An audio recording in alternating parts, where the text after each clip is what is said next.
modelismo naval, HMS Howe. El acorazado británico HMS Howe fue el último buque de la clase King George V. Se comenzó su construcción en 1937, pero esta sufrió de frecuentes demoras. Primero, la prioridad había sido asignada a los primeros buques de la serie. Después, cuando la guerra comenzó, fue necesario apartar materiales y personal para otros proyectos más urgentes, como la reparación de los buques dañados y después la construcción de mercantes y buques escolta. Este tiempo se pudo aprovechar muy bien. La guerra mostró las deficiencias del diseño en la clase. El HMS Prince of Wales fue hundido por aviones, después de que su único generador quedara fuera de línea después del primer impacto. Esto provocó que se replanteara el peligro del avión, reforzándose el armamento antiaéreo, aumentándose la eficiencia del radar de búsqueda aérea, mejorando los controladores de tiro antiaéreo y, claro, aumentando el número de generadores a bordo. Como resultado, el Howe no fue completado sino hasta agosto de 1942, comisionándose el 29 de ese mismo mes. No hubo crucero de prueba. El buque se unió inmediatamente a la Home Fleet y salió a cubrir los convoyes en el Ártico y en el Atlántico Norte, proporcionando protección lejana a varios convoyes a la vez. Junto a su hermana, el HMS King George V, mantenían una vigilancia estrecha de las aguas noruegas, en donde el Tirpitz permanecía amenazante pero inmóvil.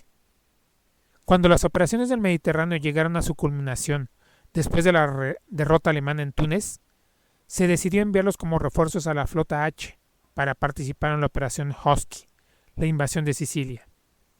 Su trabajo fue proteger a la flota de invasión y, una vez en la zona, el bombardeo de la base naval italiana de Trapani y varias islas circundantes. Después participó en la invasión de Salerno, que marcó el fin de la Italia fascista, la cual firmó un armisticio. Una de las condiciones fue la entrega de la flota. Esta operación se hizo en Malta. Los acorazados Italia y Vittorio Veneto entregaron la munición de sus piezas pesadas y, con una tripulación reducida al mínimo, fueron escoltados a la cautividad en el puerto de Alejandría por el Howe y el King George V. Esto fue prácticamente el fin de las operaciones navales de primera línea en el Mediterráneo, liberando muchos buques que necesitaban en muchas otras partes. El Howe regresó a Gran Bretaña para un muy necesario mantenimiento, además de que al fin se pudieron corregir algunos problemas de construcción. Entró en dique en Davenport. Ahí permaneció por algunos meses, saliendo como nuevo, con más armamento antiaéreo y nuevos radares. Destinado a la flota del Pacífico, partió en 1944 con la nueva flota oriental, constituida por un núcleo de portaaviones y varios acorazados rápidos. Destinados a Ceilán, arribaron al puerto en agosto. Después de realizar ejercicios en las aguas del mar Índico, partieron a las Indias Orientales holandesas, a donde los aviones atacaron blancos en Sumatra y Java. En esta ocasión, el Howe actuaba como escolta cercana de la flota de portaaviones, proporcionando protección con sus piezas pesadas contra cualquier enemigo de superficie que se acercara y con piezas antiaéreas contra los aviones japoneses. Finalmente arribaron a Sydney después de haber destruido el poder aéreo japonés. Mientras los portaaviones recibían nuevos grupos aéreos, el HMS Howe partió para Auckland, en Nueva Zelanda, siendo el primer acorazado británico en llegar a esa amenazada colonia en muchos años, reforzando la moral local y recordándoles que, a pesar de todo, aún eran parte del imperio. Después de esa breve visita, regresó a aguas australianas para unirse a sus 3 portaaviones y formar la recién renombrada Task Force 57, que arrumbó en dirección a Okinawa para participar en la ocupación de la isla. Sus cañones antiaéreos estuvieron particularmente ocupados, rechazando los ataques aéreos japoneses contra la flota, entre los que cada vez más frecuentemente se realizaban ataques kamikazes. Destacados sus portaaviones, partió a la isla de Miyako, a donde los cañones antiaéreos japoneses hacían la vida pesada a los aviadores de Okinawa. Sus cañones de 14 pulgadas callaron a la artillería japonesa. Esta fue su última acción de guerra. se decidió mandarlo a mantenimiento a Durban, a donde lo sorprendió el final de la guerra.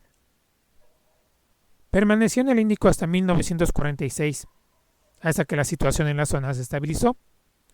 Regresó a Portsmouth, en donde se convirtió en el buque insignia de la flota de entrenamiento, actividad en la que permaneció hasta 1951. Pero la Gran Bretaña ya no podía sostener una enorme flota, por lo que fue retirado de servicio y puesto en reserva. Aún así exigía gastos, y el Parlamento, en una decisión no muy inteligente, decidió venderlo al chatarrero. En 1958 fue desguazado.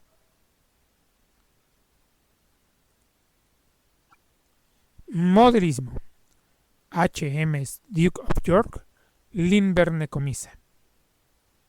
Este es el más viejo modelo de un buque de esta clase. Es un modelo de los 60s y muy simple. Originalmente un modelo para pegar y pintar en los 70s, fue modificado en los 80s para hacer un snap tight. Los detalles de la cubierta son mínimas y los cañones están moldeados en la cubierta, no son piezas aparte. Se editó como el HMS Prince of Wales y después en la versión no pegue como el HMS Duke of York. Por años fue el único modelo que pudimos tener de este tipo de buque de este lado del charco, porque en México no se conseguían los modelos de Airfix, y no fue sino hasta los 80s que tuvimos el modelo de Rebel Odella, ya mucho más decente y a una escala ya más grande, pero para ese entonces yo ya había ensamblado mis 4 buques de la clase. Galería. Modelo de Tecomisa Lindbergh. El HMS Howe es ligeramente diferente a los demás buques de su clase. Al ser el último, pudo incorporar en su construcción algunas de las mejoras aprendidas desde que inició la guerra, tales como un mejor armamento antiaéreo y una rediseñada cubierta de botes. Además, se pensaba que siempre operaría en compañía de portaaviones o cruceros, por lo que se canceló su provisión de hidroaviones. Después de mi divorcio, este modelo regresó muy dañado, sin la torre A, mástiles y roturas por aquí y por allá. Decidí no solo repararlo, sino reconstruirlo, para que se apegara mucho más a su apariencia real al final de la guerra. Esto implicó mucho trabajo. Fue necesario rehacer la torre A, para lo que hice un molde en frío de la y copié todo con plastilina epóxica y plástico estirado. La superestructura fue completada con placa de poliestireno y los botes provienen de mi caja de sobrantes. Los mástiles de alambre y plástico estirado. Las grúas fueron de alambre y el hidroavión que había pensado ponerle era de Scratch, pero al final terminó en otro de los modelos de esta serie. El camuflaje fue el usado durante su estadía con la Flota del Pacífico, en Battleship Grey y cubierta en color canela, no el esquema usado durante su época en Europa. En general todo lo demás quedó igual. Usé pintura para modelismo, el viejo marino, paquete naval, Royal Navy.